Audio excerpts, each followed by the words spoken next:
Afternoon, everyone. I want you to, if you will, to think back over the last year and think about some of the changes that we've seen in our world. I guess that's perhaps the biggest change that we've experienced. It's not a lot, is it? One bloke takes over from another bloke. But the impact, of course, in the last few months of having Donald Trump as president of the US has been quite astounding, hasn't it, on the world stage? Whether you like him or not, or whether you agree with what he does or not, he's brought about quite a bit of change and provoked quite a lot of change. In the last 12 months, we've seen quite a bit of change in the ongoing war with ISIS. So from having 2 years, really, where they were unstoppable, the last 12 months has seen the world push back in different ways against ISIS, and that the war has sort of squeezed them more and more. And yet, I guess what we've seen with a group like ISIS is just how easily things can change, particularly in that part of the world, where out of nowhere came this group and ran riot, took over huge swathes in the Middle East, and it's taken an awful lot of fighting and bloodshed and world power to actually bring things back under control again. And a lot of that has happened in the last 12 months. Last summer we saw a coup attempt in Turkey. It was one that failed, and the last 12 months we've seen really the fallout from that event, where Turkey, which very much used to pride itself on being a secular state, has moved more and more back to becoming a religious state again. That's its president's aim, and he has a lot of backing in that, which is why the coup failed, of course.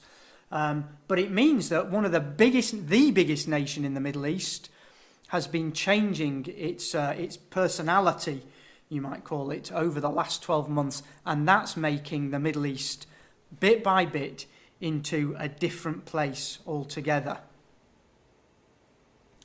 And we've seen this, haven't we? We've seen a different sort of terrorism take hold in the last 12 months. And it's in places like Nice, remember along the seafront there, in Manchester, in London, Berlin, Barcelona, Jerusalem as well. What we've seen is not just a continuation of the kind of terrorism we were used to, with people blowing themselves up, but we've seen a new kind, haven't we, come on the scene? The sort that is just somebody driving a van or a lorry. And that's all it takes, isn't it, for all of a sudden there to be dozens of casualties from that kind of terrorism. That's changed the world as well. Because now, you go and walk out in the street and you don't know what's going to happen, do you? Because all it takes is somebody with a crazy mind to mount the curb. And all of a sudden there's another terrorism, isn't it? It doesn't need people who have to learn how to make bombs or operate in secret cells. It just somebody takes it into their mind to support their view of the world in a lorry. And that's what we've seen. A very scary sort of world to live in is I guess, the point I'm trying to get across. And, of course, a very scary world to live in is not made any easier with a crazy guy like this. And the war of words and of missiles and of tests that we've seen, especially in the last few months. And I guess we sort of wait, don't we, every day almost now to say, well, what's the next thing this man is going to do? And what's the next thing that the US and other nations are going to respond with? And that doesn't seem to be going away at the moment at all, does it? And if that weren't enough, then just this last few weeks, maybe the last 2 months, have shown us that the world is very much at the mercy of natural disasters.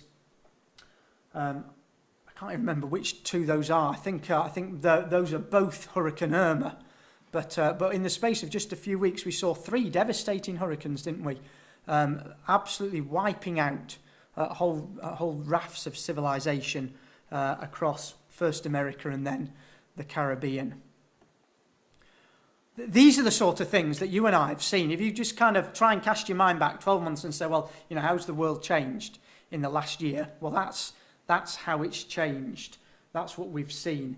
And it kind of leaves you and me, if we're not careful, it leaves us with a real feeling of uncertainty. That's what it does. It leaves us saying, well, what next? What will affect you and me? If somebody can walk into an arena in Manchester and blow themselves up, if somebody can drive a van along a pavement in London and do so much damage, what could they do in any part of our lives, in our part of the world? It's the uncertainty that I think seems to shock people most of all. And yet, it's exactly what the Bible predicted. This is exactly the kind of thing that the Bible has been saying we would live through. And that's where I want to have our reading, not quite halfway through, I'm afraid, Andrew. But we're going to read a few verses from what Jesus says in Luke chapter 21, because Jesus paints the picture of the kind of society that we live in now. We're going to read Luke 21, and we'll read, or Andrew will read for us from verse 20 through to verse 28, please. I shall sit on the step.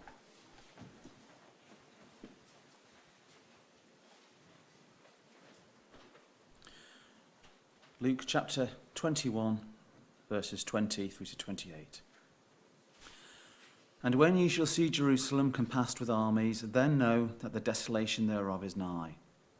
Then let them which are in Judea flee to the mountains, and let them which are in the midst of it depart out, and let not them that are in the countries enter thereinto. For these be the days of vengeance, that all things which are written may be fulfilled. But woe unto them that are with child, and to them that give suck in those days. For there shall be distress in the land, and wrath upon this people. And they shall fall by the edge of the sword, and shall be led away captive into the nations, and Jerusalem shall be trodden down of the Gentiles, until the times of the Gentiles be fulfilled.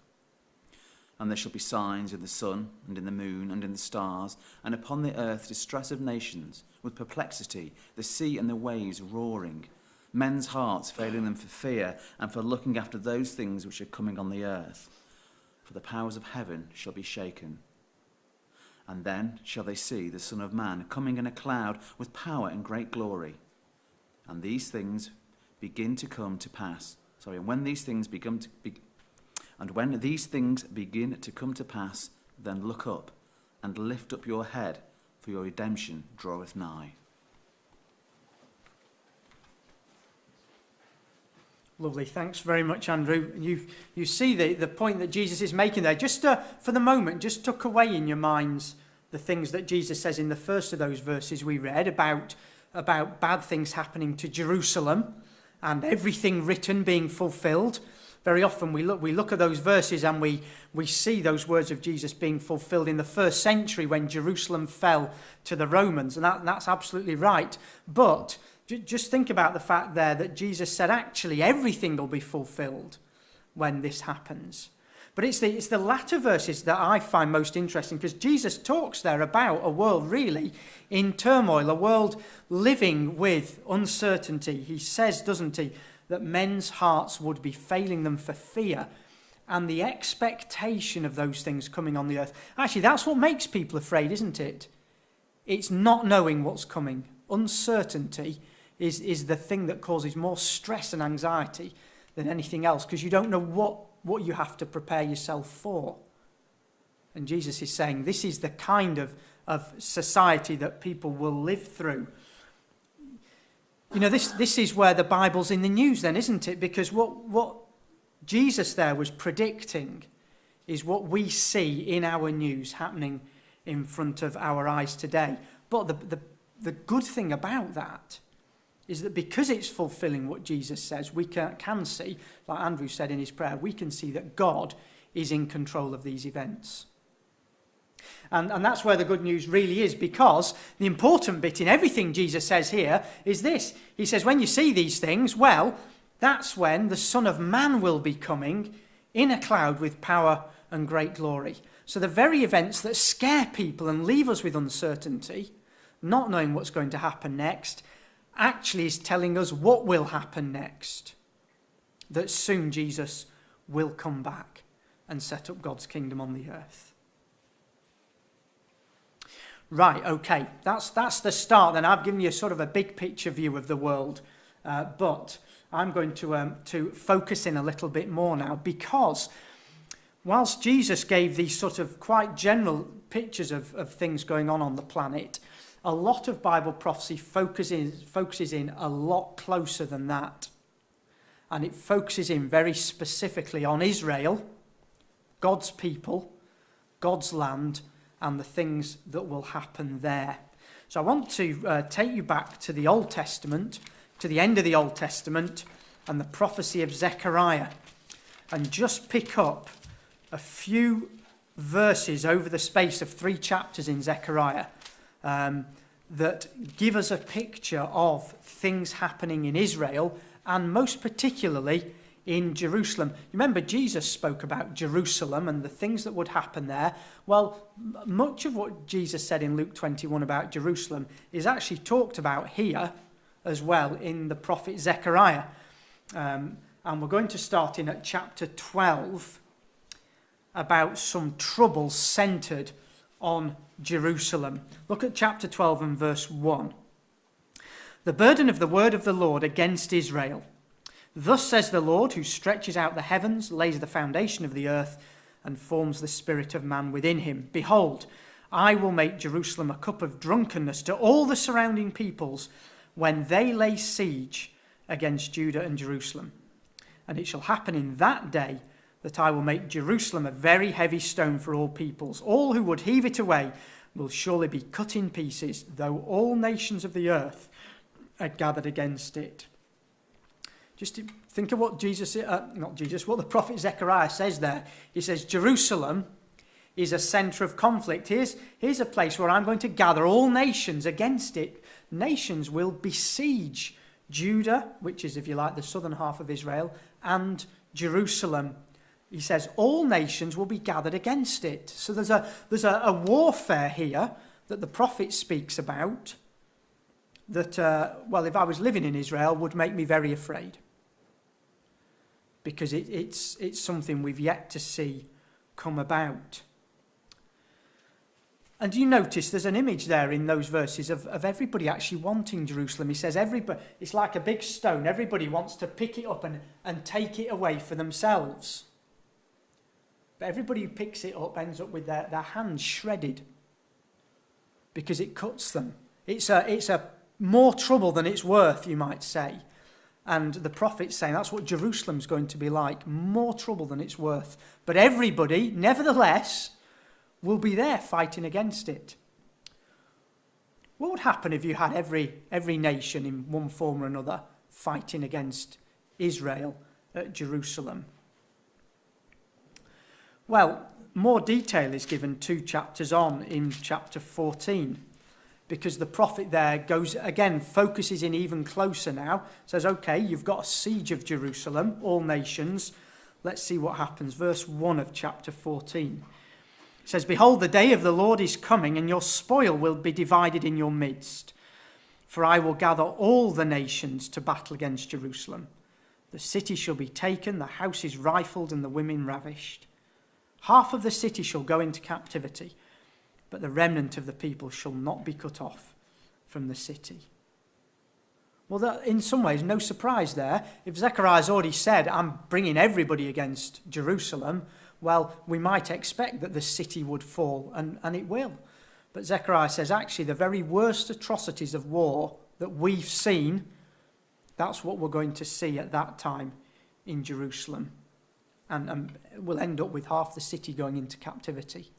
Actually, if you go back a page, the previous chapter ends with more prophecy about this same period of time, where in verse 8 of chapter 13, we're actually told, It shall come to pass in all the land, says the Lord, that 2/3 in it shall be cut off and die, but 1/3 shall be left in it. I'll bring the 1/3 through the fire, will refine them as silver is refined, and test them as gold is tested. 2/3 of the people in the land of Israel dying. I think the population of Israel is something like 8 million now.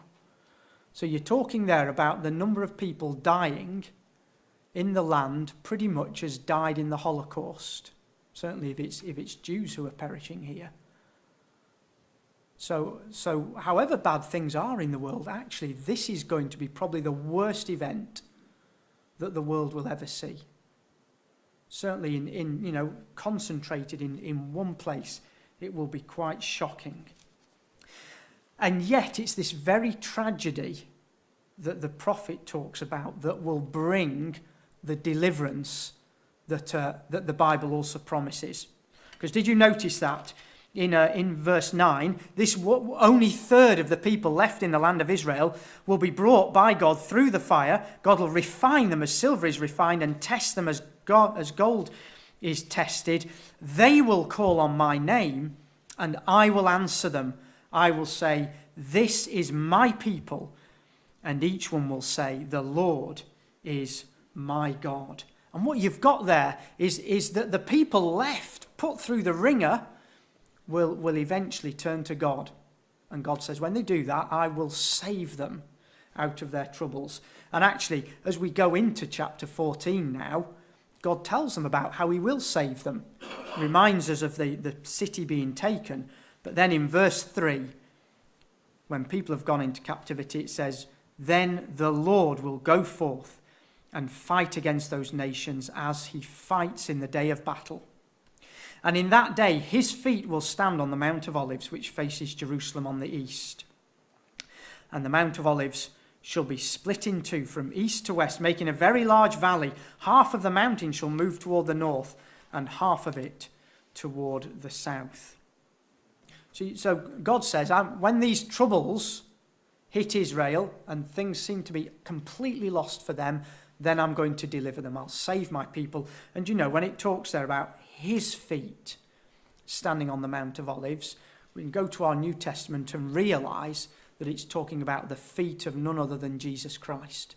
This is God sending him back again to deliver Israel from their enemies. This actually, if you think about it, all these things we've read in Zechariah correspond to what we read in Luke's Gospel, the things that Jesus spoke about. Jesus spoke about trouble and anxiety and perplexity worldwide, but he also spoke about destruction in Jerusalem, didn't he? And about the people being led away captive. So although that was fulfilled in the first century, it looks as though all those words of Jesus will be fulfilled again now in this era that you and I are living through, when we see all the troubles going on all over the world. And it's this distress, particularly for God's people, that ultimately brings about their salvation. It's in a way here, what I'm doing by telling you the things that the prophet Zechariah has to talk about, is I'm telling you what some of tomorrow's headlines are going to be. This all nations against Jerusalem and being besieged and the city being taken, those are headlines we've not seen yet, have we, in the news? But they're coming. I suppose what we might ask is, well, it is a crazy old world, but how is that set of headlines going to come about? If you think of the way that the world is skirting around the North Korea problem, that's what we try to do, isn't it, as a world? We try and sort of say, we don't like you and you don't like us, but we're going to try not to get into this sort of war. How will it end up with every nation against Israel going to war with them? Well, this is sort of more recent news then, I guess. And you may or may not be aware of it. This is the sort of thing I pick up on my news feed, because I get Israeli news in my news feed. But what we see on a global scale now is a very slowly but steadily growing anti-Semitism. And it comes out in the most unusual of ways. So, for example, UNESCO have sort of passed a resolution about Jerusalem. It's a resolution that's about the sort of UNESCO heritage sites in Jerusalem, which are, guess what we would call Temple Mount. That's a UNESCO labelled heritage site. But in this resolution that's been passed by UNESCO, they only refer to it by its Arabic name. think it's at Haram al-Sharif, because of course it's a Muslim holy place. It's got the Al-Aqsa Mosque and it's got the Dome of the Rock. And they completely omit any reference to any Jewish history of Temple Mount. Of course, we call it Temple Mount because it's where the Jewish temple was, the place where the God of Israel was worshipped. And that's gone. Now that you could say that, that's such a small thing. That's just what this one world body happens to talk about this place as being. It would be like people insisting that where we live is crew rather than rope, and us taking offence at that. But it's a bigger deal. It's a bigger deal if you're a Jew, but it's a bigger deal in the sort of attitude it shows, an attitude that's slowly changing against Israel. Israel has gone off on one about this and say, this is outrageous that you've sort of wiped out 1,500 years of Jewish history of having a temple on the mount there, or however long, and it's just been ignored. But it shows that world opinions about Israel are changing bit by bit. Well, that's something that you can see that's about Jerusalem, isn't it? Jerusalem's this heavy stone that everybody wants a part of, and maybe doesn't want Israel to have a part of. Here's something else that you might be aware of, and again is a growing movement, and it's not local, it's global. It's called BDS, and it means boycott, divestment, sanctions. And essentially it's groups of people who support the Palestinian cause, and because they support the Palestinian cause, essentially say, well, Israel is operating an apartheid situation, just like South Africa did, and therefore we are going to protest against that. And it's happening in little ways, but growing bit by bit globally. So it might be that you're in, I don't know, Poland, and you're a Jew, and you have a little shop, just a standard business, and people rock up and protest outside your shop because you're a Jewish business and you import some of your products from Israel. And Israel is this apartheid oppressor of the Palestinians. Bear in mind, I'm not getting into any of the politics of this, whether you think it's right, wrong, or both sides to blame. It's what's changing in people's perceptions, because that little Jewish business is now closed down, and the people have had to shut up shop because they can't operate against protests. One of the global businesses, SodaStream, has been in awful trouble because of products that they buy from Israel or that they manufacture there, and this movement has put pressure on them because of their link to Israel. And you can see the sort of the kind of notice boards that there are there when these protests happen. Little by little, the individuals, organisations, and individuals make up nations, don't they? So ultimately nations are being turned against the people of Israel. What I think is quite scary about this is that when you look at it, it's these same sort of little steps that began the Holocaust. If you look back at what was going on in Germany before the war, when Hitler was on the rise, it was small things that were turned against the Jews in that country, first of all, that led to eventually 6 million dying. And that's what we see in the world. If you look at the small things, they're growing bit by bit. This is where we can begin to perhaps understand what God means when God says, I will gather all nations against Jerusalem to battle. And we might say, what all nations? Why would Argentina get involved? Why would Vietnam get involved?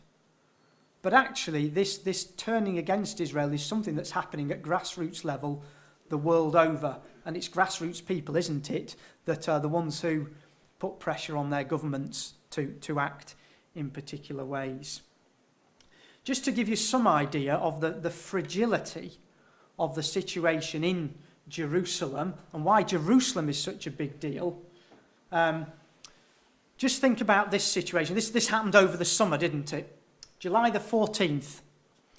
3 Arab Israelis entered Temple Mount, went into the compound, picked up some weapons inside the compound, came out and shot dead 2 Israeli police officers. What would you do? Well, the Israeli authorities did, I guess, what we might expect to happen if it was here. They closed off the Temple Mount area initially. They said, that's it. We're stopping anybody going in for now. So the Muslim compound, the Al-Aqsa Mosque and the Dome of the Rock were closed. A week later, they were reopened. But by then, the Israeli authorities had put metal detectors and some security cameras in place.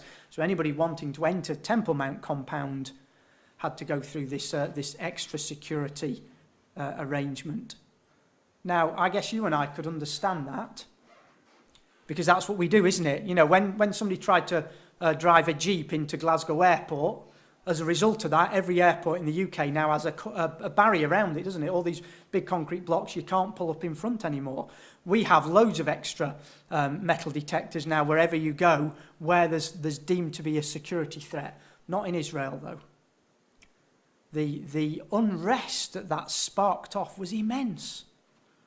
So first of all, the Palestinians who would normally go to the Dome of the Rock for prayers stopped going. They said, we're not going through that barrier. You've altered the status quo. This is the thing they have, the status quo. We're not getting anywhere near it. And so for the next 2 weeks, they prayed outside the compound. But all the time, demonstrations against this grew. And not just locally, not just the Palestinians who would normally go up to the Temple Mount to pray in Jerusalem, but all over the world, you began to get unrest in Islamic or Arabic communities protesting against what the Israeli government had inflicted there in Jerusalem. And remember, what we're talking about here is a bunch of metal detectors to try and stop people killing other people. So to what to you and me might seem, well, that's just a common sense. You know, people would accept that, wouldn't they?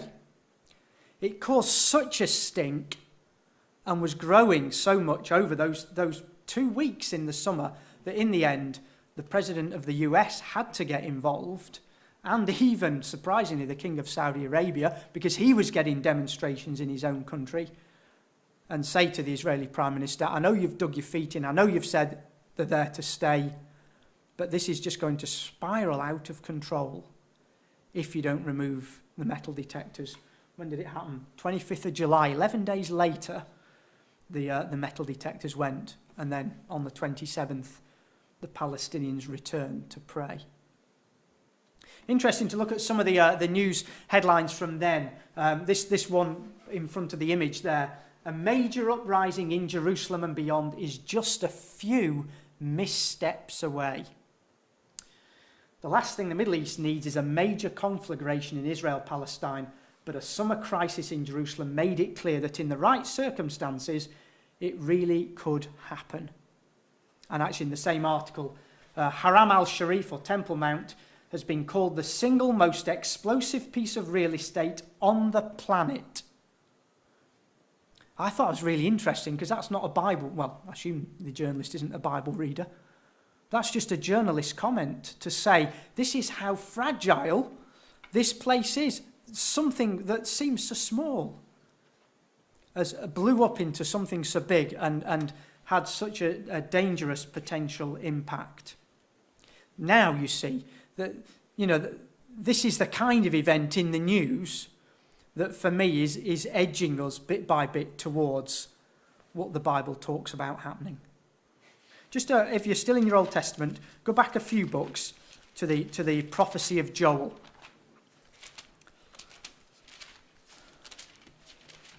The prophecy of Joel in chapter 3. Because, you know, you might say, well, you've seen all these little things that are building and causing such tension over what we might think of as not a big deal, but clearly is a massive deal for many, many millions of people across the world. Well, Joel, he also prophesies, like Zechariah, about the sort of events that will take place at Jerusalem. Let's have a look at Joel's words in verse 9. Joel says, proclaim this among the nations, prepare for war. Wake up the mighty men, let all the men of war draw near, let them come up. Beat your plowshares into swords and your pruning hooks into spears. Let the weak say, I am strong. Assemble and come, all you nations, and gather together all around. Cause your mighty ones to go down there, O Lord. Let the nations be wakened and come up to the valley of Jehoshaphat. For there I will sit to judge all the surrounding nations. Put in the sickle, for the harvest is ripe. Come, go down, for the winepress is full. The vats overflow, for their wickedness is great. Multitudes, multitudes in the valley of decision. For the day of the Lord is near in the valley of decision. The sun and moon will grow dark, and the stars will diminish their brightness. That's interesting, actually, isn't it? That very last phrase there, about where it talks about the sun and the moon and the stars being affected, that's like what the Lord Jesus said, wasn't it? That very first chapter we looked at in Luke had about signs in the sun, moon and stars. That tells us that it's probably talking about the same series of events taking place. Well, Joel calls this the day of the Lord. The day of the Lord is near. And he says nations will be preparing for war. Did you notice in verse 9, my version said prepare for war. Yours might say sanctify war, because that's what it means. It means make holy war, or make war holy. Well, we all understand that sort of terminology, because that's a terminology of our era as well, isn't it? The idea of making holy war. And these nations, again, they're being gathered by God. He says, I'm going to gather them all together, bring them to the place where I will judge them. He calls it the valley of decision, because God will make a decision there. He calls it the valley of Jehoshaphat, which means the Lord's judgment, or the Lord is judge, because that's where God says he's going to judge the nations. And the whole language of this passage in Joel is very much like Zechariah, or the nations brought together. It's like what Jesus said in Luke 21. But notice verse 16. The Lord also will roar from Zion and utter his voice from Jerusalem. The heavens and the earth will shake, but the Lord will be a shelter for his people and the strength of the children of Israel. And that's the good bit again. Just like the end of Jesus' prophecy in Luke, just like the end of the prophecy in Zechariah, where God steps in. So again here, God says, when I bring all these nations together, and it's Jerusalem I bring them to, then I will save my people and will deliver them from their enemies. I suppose the question that has to be asked, doesn't it? Where do you and I fit into all this? We're a long way from Jerusalem.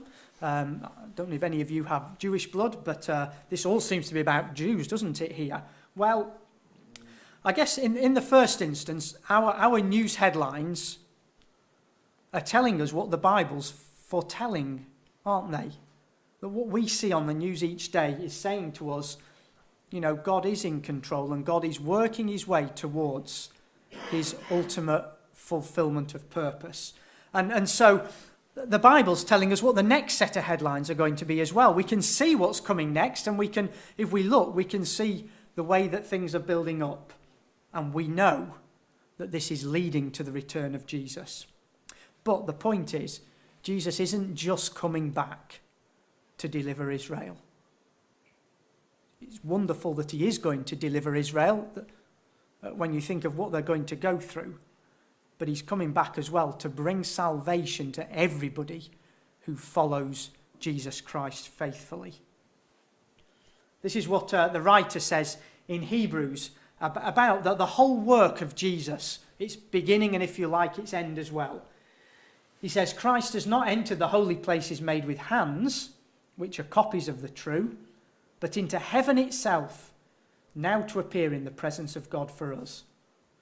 Not that he should offer himself often, as the high priest enters the most holy place every year with the blood of another. He then would have had to suffer often since the foundation of the world. But now, once, at the end of the ages, he's appeared to put away sin by the sacrifice of himself. And as it's appointed for men to die once, but after this the judgment, so Christ was offered once to bear the sins of many.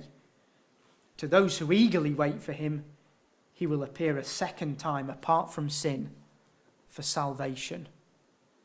Look at that. It wraps up in 4 verses.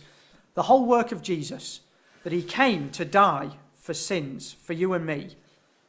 And if we're looking forward to it, because we're his followers, he's going to come back again to bring salvation to you and me as well. So I hope that our little time this afternoon has helped you to start to look at the world and the things going on in the world in just a slightly different light. You know that when you see the news, it feels like the world's completely spiraling out of control. But it isn't. We see Israel slowly but surely being isolated, that their enemies, bit by bit, are becoming more and more aggressive towards them. But we can see in this that God is absolutely at work, that he's behind all this, because what the Bible foretells from God is what we are seeing coming true. And actually, this should be a motivation to you and me. You know, if we can see God's purpose coming to its conclusion, then you and I need to get on. We need to act. We need to do something in our lives because God's offering us salvation if we will take hold of it in his future kingdom. So that the sort of events that we see happening in the world, where the Bible is telling us, and then we see it in the news, shouldn't be something that brings us despair. It actually should be something that brings us hope. Because remember what Jesus said. He said, men's hearts will be failing them from fear and the expectation of those things which are coming on the earth. For the powers of the heavens will be shaken. Then they will see the Son of Man coming in a cloud with power and great glory. Now, when these things begin to happen, look up and lift up your heads, because your redemption draws near.